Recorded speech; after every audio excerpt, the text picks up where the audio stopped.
Hey guys, I'm back with new video. So பொதுவாகவே உங்களுக்கு dowry அப்படின்னு சொன்னா ஃபர்ஸ்ட் மைண்ட்ல எது ரிமெம்பர் ஆகும்? மேரேஜுக்கு முன்னாடி பையன் வீட்டு சைடுல இருந்து பொண்ணு வீட்டுக்கு வந்து ஸோ இந்த மாதிரி பையனுக்கும் பொண்ணுக்கும் என்ன செய்வீங்க அப்படின்னு சொல்லி கேட்கும்போது பொண்ணு வீட்டுல சொல்லுவாங்க. ஸோ இந்த மாதிரி வந்து பையனுக்கு வந்து கார் பைக் இந்த மாதிரி ப்ராப்பர்ட்டிஸ் வந்து வாங்கி தரோம், பொண்ணுக்கு வந்து ஒரு 25,000 50,000 நகை வந்து போடுறோம் அப்படின்னு சொல்லுவாங்க. ஸோ இதுக்கு பேர் தான் டவுரி அப்படின்னு சொல்லி உங்களுக்கு வந்து தெரியும். பட் உண்மையாலுமே அது மட்டும் தான் டவுரி அப்படின்னு வந்து கேட்டீங்கன்னா கிடையாது. இந்த வீடியோல நம்ம தமிழ் மாடர்ன் கேர்ள்ஸ் வந்து தன்னுடைய ஃபியூச்சர் ஹஸ்பண்ட் வந்து எப்படி இருக்கணும், அவனுடைய குவாலிட்டிஸ் எப்படி இருக்கணும், அவன் வந்து என்ன படிச்சிருக்கணும், என்ன வேலையில இருக்கணும், அவனுடைய பேங்க் பேலன்ஸ் எவ்வளவு இருக்கணும். ஸோ இந்த மாதிரி வந்து நிறைய rules and regulations, expectations, conditions வந்து நிறைய இருக்கு.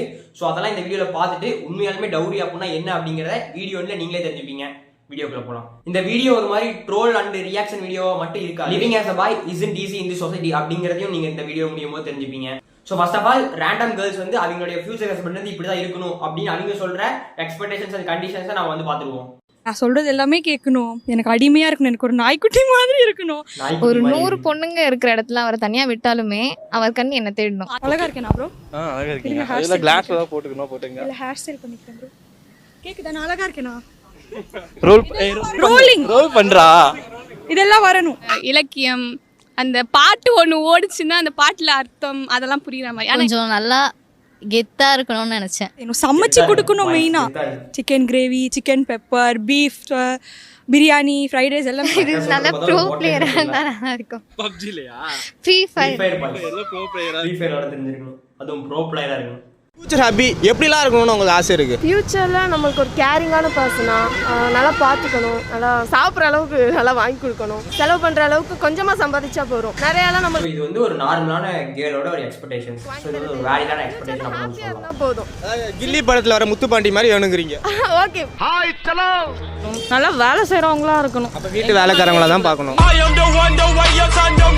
வேலைக்காரங்களாம் பார்க்க தேவையில்லை. நான் சொல்கிற பேச்செல்லாம் கேட்கணும், அதுக்கப்புறமேட்டு நான் சொல்றது கேட்கணும், பட் அவங்களாவே இருக்கணும். அதுதான் நீங்க சொல்றது மட்டும் தான் கேட்கணும். பட் பசங்க நாங்க குடி, ஆனா எனக்கு கொடுத்துட்டு குடி அந்த மாதிரியா? ஓகே, எனக்கும் சேர்த்து பீர் வாங்கி கொடுத்தா ஓகே. Kingfisher brand. அடியே ராத்தி அக்னி கோத்ரி நல்லா டின் பீர் மாதிரி இருக்கும்போதே நினைச்சேன்டி. அந்த தங்கத்தை தூக்கின்னு வாங்கடா. ஐடிஸ் வந்து ஊருகா. நீ ஒண்ணு கவலைப்படாத சிலர்டி, அதுக்கு ஒரு ஐடியா பண்ணுவான். ஒரு பொழப்பு. சூப்பர். செம எக்ஸ்பெக்டேஷன்ஸ். இப்போ வந்து ரேண்டம் கேர்ள்ஸோட எக்ஸ்பெக்டேஷன்ஸ் எல்லாம் நீங்க வந்து கேட்டீங்க. சில எக்ஸ்பெக்டேஷன்ஸ் வந்து சைல்டிஷா இருந்துச்சு, சில எக்ஸ்பெக்டேஷன்ஸ் வந்து எனக்கு கேர் பண்ணிக்கணும், ஸோ என் கூடவே இருக்கணும். ஸோ இது வந்து ஒரு வேலிடான ஒரு எக்ஸ்பெக்டேஷன்ஸாக வந்து இருந்துச்சு. இப்போ நம்ம நியானான கேர்ள்ஸ் வந்து அவங்களோட எக்ஸ்பெக்டேஷன்ஸ் வந்து எப்படி சொல்றாங்க அப்படிங்கிறத நம்ம வந்து பார்ப்போம்.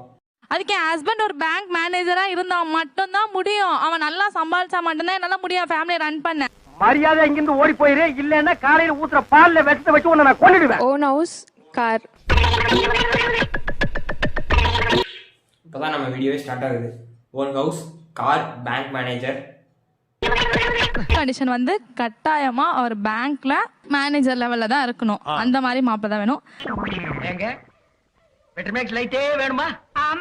நெக்ஸ்ட் கண்டிஷன் வந்து கொஞ்சம் சொல்றதுக்கு இதுவா இருக்கு. மினிமம் 25 சவரனாவது எனக்கு போடணும் மாப்பிள்ளை வீட்டுல இருந்து. ஹலோ மேடம், நான் மஞ்சக்கேரை வாங்கி ஒரு பிச்சைக்காரி கழுத்துல கட்டினாலும் கட்டுவிட தவிர உன் கழுத்துல கட்டவே மாட்டேன். இது எங்க ஆத்தா காட்டே மேடம். கண்டிஷன்ஸ் அவங்க வைக்கிறாங்க அப்படின்னு சொன்னா ஏன் வந்து அது குவாலிட்டிஸா வைக்க மாட்டேங்கிறாங்க, மெட்டீரியலிஸ்டிக்காவே ஏன் வைக்கணும்? சோ குவாலிட்டிஸ் அப்படின்னு சொல்றப்போ ஹெல்த் சார்ந்து இருக்கலாம். அவன் அல்சர் இல்லாம, பிபி இல்லாம, சுகர் இல்லாம இருக்கணும்னு சொல்றாங்க. இது ஒரு நல்ல கேள்வி. அதுக்கா டாக்டர்ட்ட போயிட்டு சர்டிபிகேட் வாங்கிட்டு வரலாம் சார். அப்படி கேட்கலாங்க. ஏயா இன்னைக்கு இப்படி உயிரை வாங்குற? நீ வாதாரப்ப என்னைக்காவது நான் குறுக்க போந்துக்கலாம்.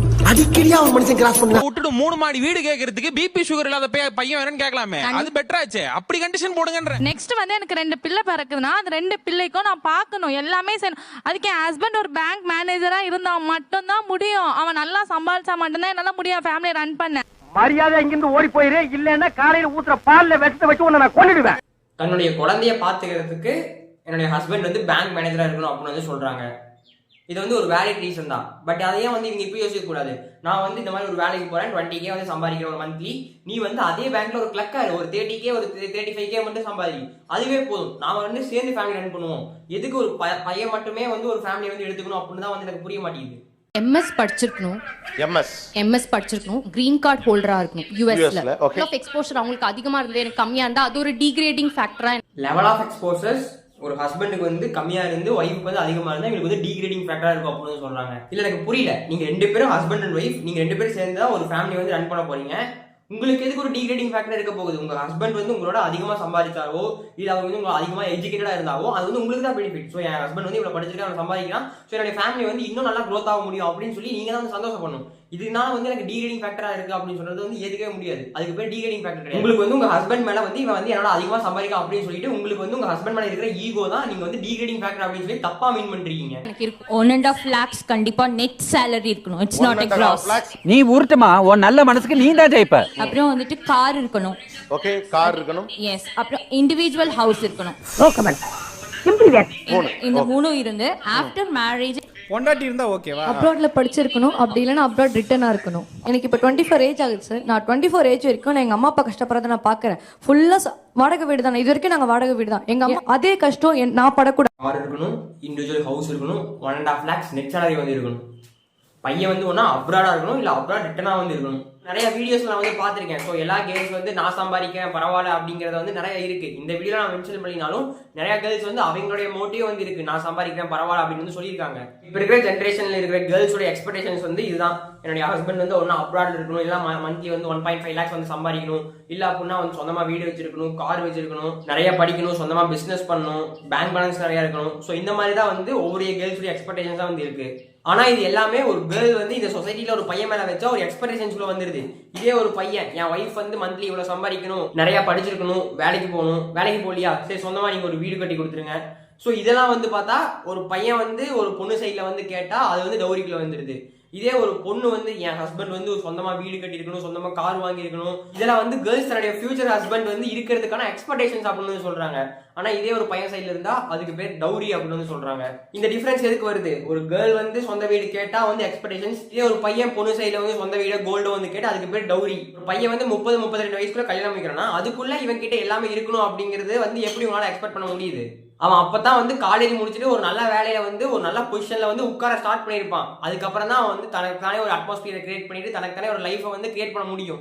அதுக்கு நாங்க சொல்ற எக்ஸ்பெக்டேஷன்ஸ் எல்லாம் சாட்டிஸ்ஃபையே பண்ண முடியாத ஒரு பையனால அப்படின்னு கேட்டீங்கன்னா கண்டிப்பா முடியும். என்ன ஒரு 40-45 வயசான ஒரு பையனால வந்து முடியும். அவனுக்கு என்ன ஏற்கனவே கல்யாணம் ஆயிருக்கும். எக்ஸ்பெக்டேஷன்ஸ் வந்து எந்த மாதிரி இருக்குன்னா, you guys not bothering about the qualities of a person. எக்ஸ்பெக்டேஷன்ஸை குவாலிட்டிஸா பாக்குறத தாண்டி இப்போ வந்து ஒரு ப்ராடக்டா பார்க்க ஆரம்பிச்சிட்டீங்க. How can a boy has been well settled before his marriage? ஒரு 30 வயசுக்குள்ளேயே சொந்த வீடு எல்லாம் எப்படி அவனால கட்ட முடியும்? பேங்க் பேலன்ஸை பார்த்து சொந்தமா வீடு வச்சிருக்கானா, சொந்தமா கார் வச்சிருக்கானா, அப்ராட்னா இல்லையா, இதெல்லாம் வந்து பார்த்து கல்யாணம் முடிக்கிறதா இருந்தா 40-45 வயசுக்கு மேல கல்யாணம் முடிச்சுங்க. இந்த பக்கம் 200 கடை இருக்கு, அந்த பக்கமும் 200 கடை இருக்கு. ஒரு கடையா ஏறி இறங்கு, ஒரு வேலையை வாங்கிட்டு வந்து நில்லு, என் கழுத்தை நீட்டுறேன். நிறைய படிச்சிருக்கணும், பெரிய ஜாப்ல இருக்கணும், ரொம்ப ரொம்ப நல்லவரா இருக்கணும். நீ ஒண்ணும் கவலைப்படாத, ஓட்ட ஜிட்டியோட வா, குழைச்சுக்கணும்.